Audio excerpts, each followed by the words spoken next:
It is Monday, February 22. Welcome to CGN News. The main opposition Progressive National Party, the PNP, secured a landslide victory when the citizens of the Turks and Caicos Islands went to the polls in a general election on Friday. Led by businessman Charles Washington Missick, the PNP obtained a landslide 14-1 victory over the incumbent People's Democratic Movement, PDM. Supervisor of Elections Dudley Lewis said the PNP won 9 of the 10 electoral district seats and all 5 of the at-large seats. Missick, who is 70, is a former chief minister and the brother of former Premier Michael Missick. PDM leader Charlene Cartwright Robinson, who was elected the country's first female premier in 2016, lost her seat. The only successful PDM candidate was former Health Minister Edwin Astwood. The Dominican Armed Forces have deployed 7,200 troops on the border with Haiti and so far this year have intercepted and returned more than 38,000 Haitians. Speaking with reporters on Friday, Commander of the Dominican Republic Army, Julio Ernesto Florian Perez, said if more soldiers are needed, quote, "we will use them so that the country is safe in this part of the territory," end quote.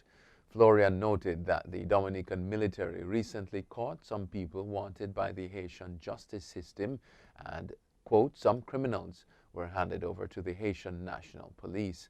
The former mayor of Port-au-Prince, Ralph Yuri Chevry, and other officials were arrested last Sunday because they did not have passports or visas to enter the territory, said the Minister of Defense.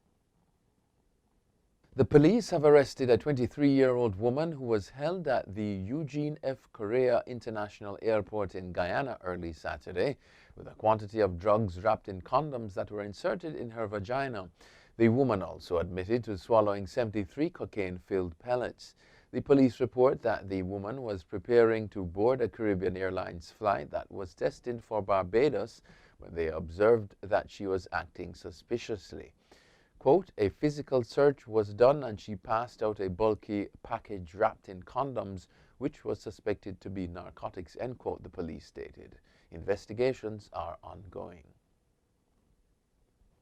The 15-member regional group, the Caribbean Community Caricom, will be meeting this week for the 32nd Intersessional meeting of heads of government.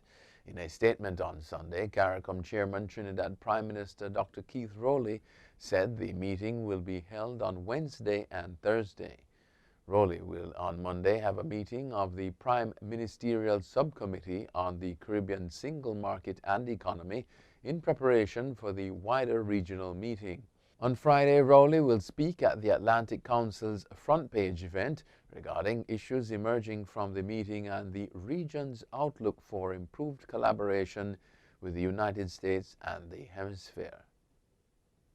Jamaica University officials are hoping that some staff and students will be among those to receive COVID-19 vaccines in the second phase. Jamaica is expected to begin administering the AstraZeneca COVID-19 vaccine this month. Healthcare workers, the police, soldiers, customs officers, parliamentarians, and the elderly are at the top of the vaccine list. But Mico University College President Dr. Asburn Pinnock says teachers in training are also at high risk.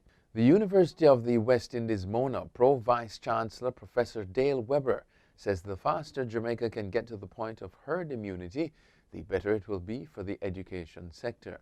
Herd immunity requires inoculation of around 70 to 80% of the population. Investigations are continuing following an incident in which a plane crashed in waters off North Cat Key in the Bahamas on Saturday afternoon with 3 people on board. The Air Accident Investigation Authority, the AAIA, reportedly received information about a downed plane near Cat Key shortly before 2 p.m. local time. Preliminary information revealed that a single-engine Piper PA-28 aircraft with United States registration had an engine malfunction shortly after the plane left Cat Key with 3 people on board en route to Grand Bahama International Airport.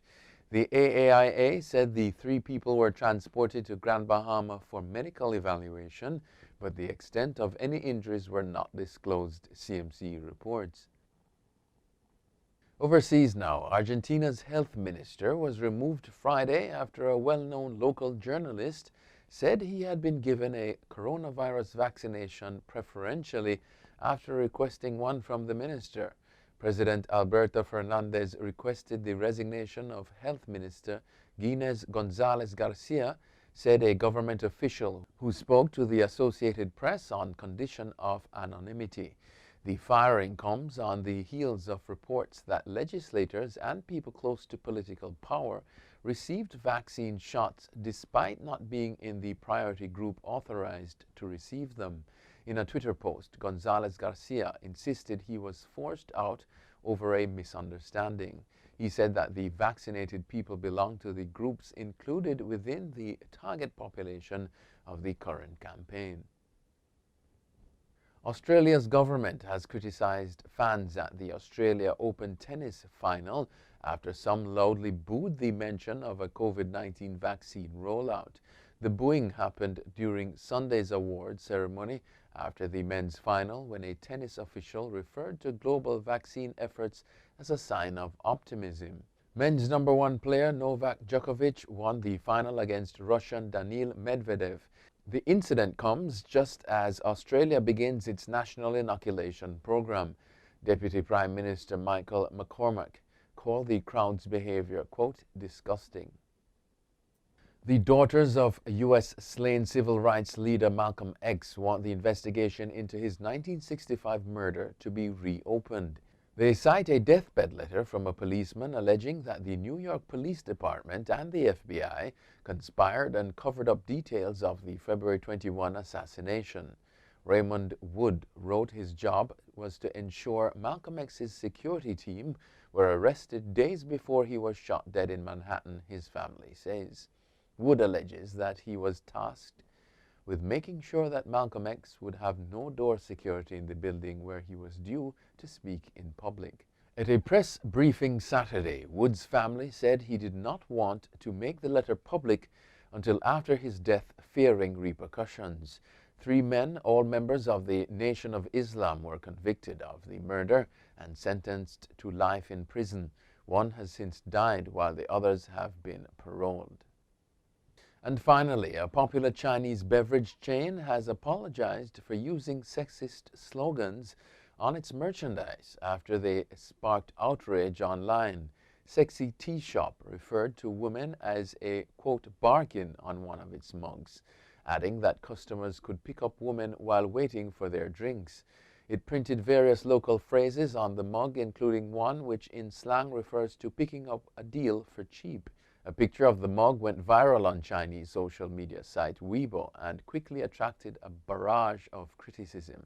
Sexy Tea Shop later said it had no intention of disrespecting women. That's it for CGN News. I'm Scott Wilson. Thanks for watching.